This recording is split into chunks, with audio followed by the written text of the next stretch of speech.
But you are always afraid to let go of what you already know, and before you let go of what you know, you cannot know more. So exposure is a great help. I was, by one of my teachers, told, Jonathan, don't forget that you're always 20% fanatic, fundamentalist, and 80% nice guy, open, spiritual seeker. And to maintain that balance within me, it keeps me in my practice. That, you know, there is that 20% of me that is demanding of precision, of fidelity, and so I do possess the fundamentalist within me, spiritually, but not sociologically. We live in a very frightening period of history, don't we? And so we want to have something firm to hold on to. And the Bible would be, if it is misunderstood, to be something to hold on to. I believe that, as it has been said so wisely, you can either take the Bible literally or seriously. And I would like to take it seriously. No, I don't resonate with the idea of I've ever been a fundamentalist. And it might be because of my training and because I was seeking the truth and I didn't have to seek it inside of a certain container. Then I was able to dip into the truth of your tradition. Lynn, how do you respond to the attacks on the Sufi shrines in Afghanistan and Pakistan? I don't understand is it at all. there something threatening about the shrines? Yeah. But even with all of the Buddhist statues in Afghanistan, all of these things, it doesn't matter, you know, if they're Sufi shrines or there's a special quality of baraka at these places, a special transmission of divine energy, and to destroy that just doesn't make sense to me. Brother David, I know you've worked with Fritjof Capra and David Bohm and so on. Do you see a parallel between the mystic's search for unitive experience, you and the other are one, and what some scientists, the great physicists, also are searching for, I think, with a deep passion? Oh yeah, I think for us today to avail ourselves of the insights of science is a great gift. Only if we take science to explain anything. Science is not set up to explain anything. Science is to explore the facts, and if we take these facts and see them in a wider context, which science itself is not able to give us, they can be awe-inspiring. Just to think that we live in a universe with so many Milky Ways and so many galaxies all over. It's just, and so many billions of stars in each galaxy. It is absolutely mind-boggling. That is, can be truly a spiritual experience. I think science is starting to verify things that mystics have known for really a long time. And so then it brings it into a more mainstream consciousness and can maybe be more easily accepted by people. It's fascinating to uncover some of the revelations of modern science and to feel that spirituality, religious, mystic experience may be verified. On the other hand, there's also this strong vein throughout religious life that the ultimate should not be named, cannot be named. Do we really need our mystic experience, the experience, to be verified by science? In the mystic experience, we transcend the intellect. And so on the intellectual level of explanation or verification, we cannot expect any verdict on something that by its definition transcends the intellect and the mind. It's our consciousness, it's a higher level of consciousness to which we enter in the mystic experience.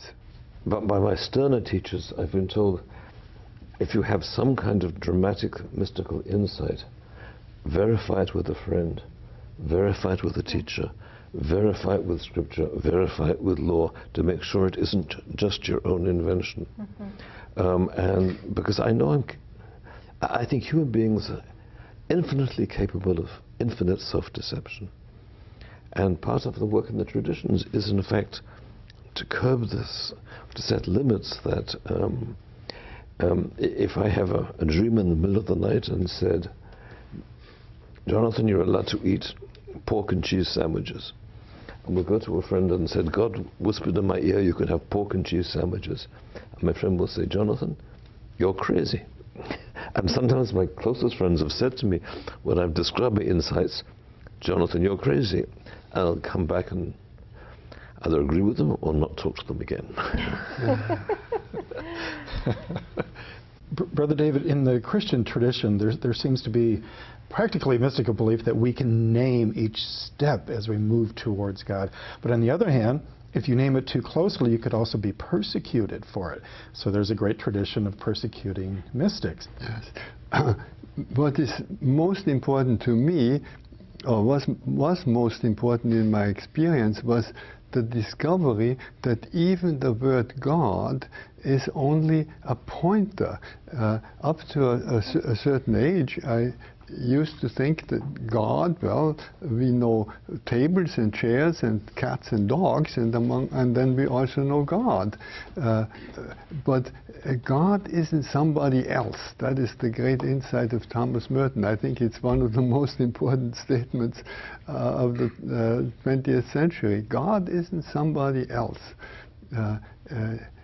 You are it, you see, but not pure and simple.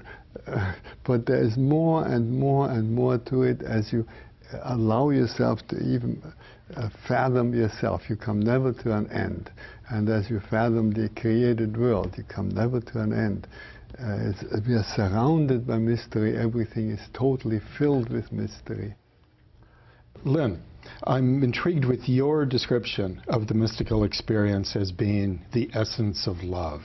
And you've given this an intriguing name, the unknown she. Can you tell us where that phrase came from and why you chose it? For many years, like I said, I studied metaphysics, and so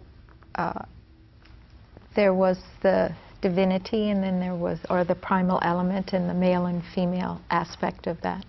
So I had worked for many years with the idea of the qualities that I thought were the male aspect of the divinity and the female.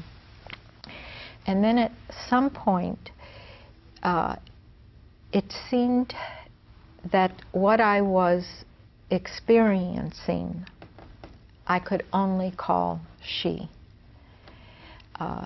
This quality of compassion, mercy, kindness. And so, and it was beyond any of these merging of the two into one. It was the one. And so I could no longer really say he any longer.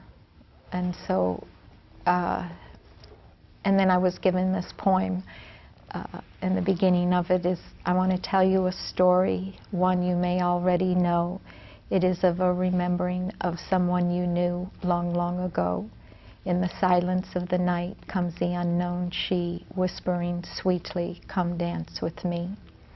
And so the poem goes on to speak about this dance of one, this primal dance.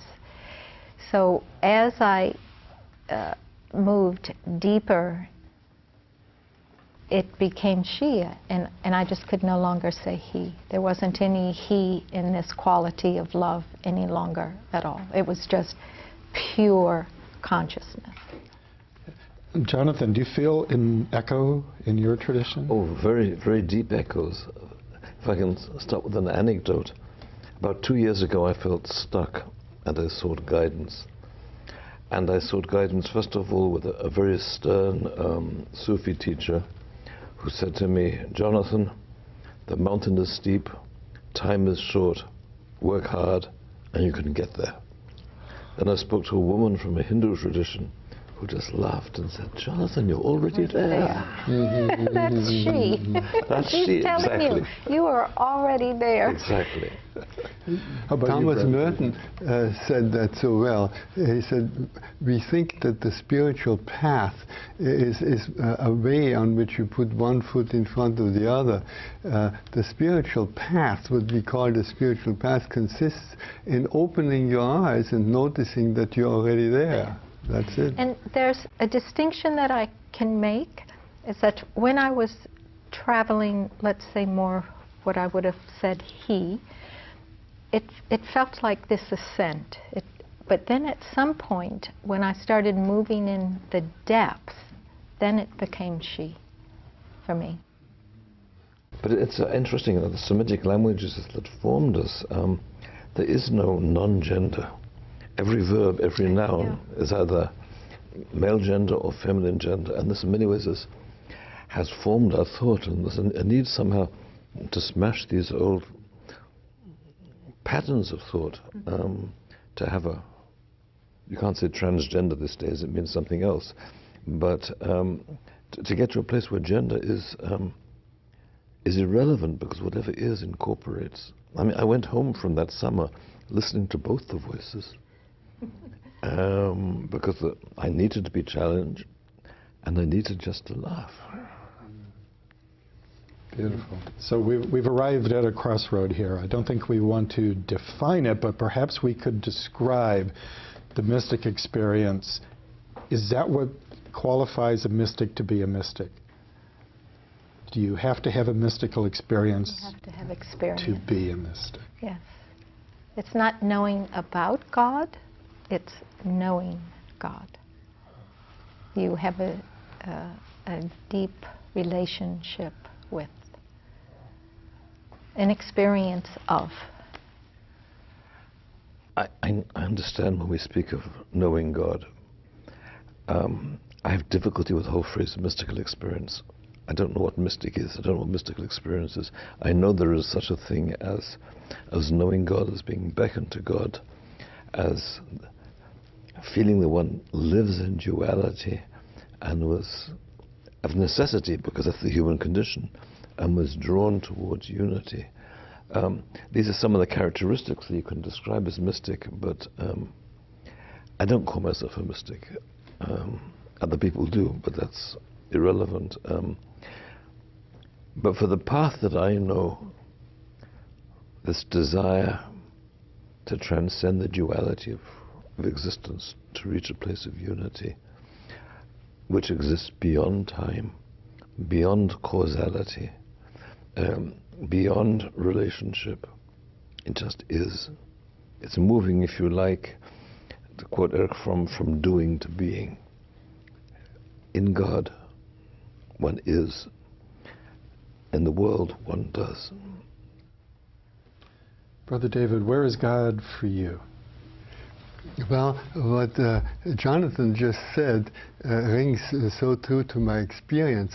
I remember as a student I had a summer job, and I was a prefect for the Vienna choir boys, and we had their home for the summer was in the Alps, and I was once taking a walk while they were practicing down below, and I was standing on a cliff hundreds of feet above them and listening, and through this absolutely clear mountain air comes this Palestrina motet, duo seraphim, exactly what you now refer to, the two seraphim calling to one another, holy, holy, holy.